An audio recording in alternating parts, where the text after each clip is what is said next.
Immediately after I assumed charge of the Ministry of Education in January this very year, I looked into the development projects which had been accepted in principle but not carried out in practice of these. One of the most outstanding was a scheme for a central college of training for teachers. The Central Advisory Board of Education had in December this year recommended the establishment of two training colleges, one for men and the other for women, each providing for an intake of 2000 students for the service of the centrally administered areas and the smaller provinces and states. On the grounds of economy, the Government of India modified that recommendation and decided to establish one college for both men and women with a capacity of 300. Provision was accordingly made in the budget as per the recommendations of the committee for the establishment of the college.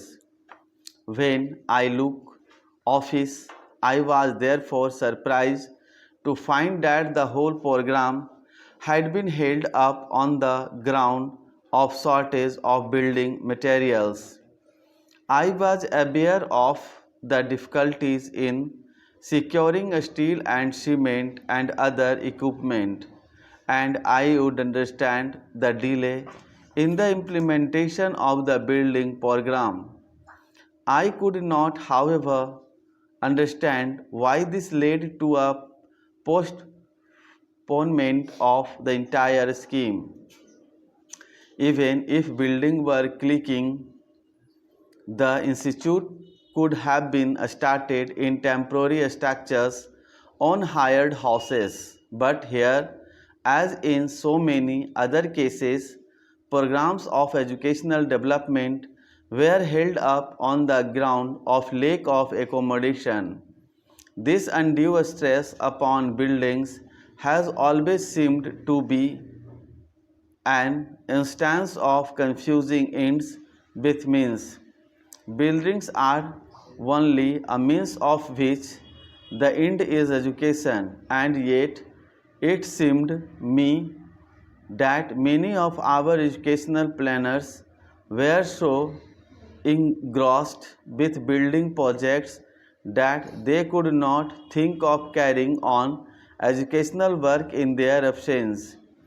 I therefore decided forthwith that the institution must be started immediately with whatever accommodation was readily available.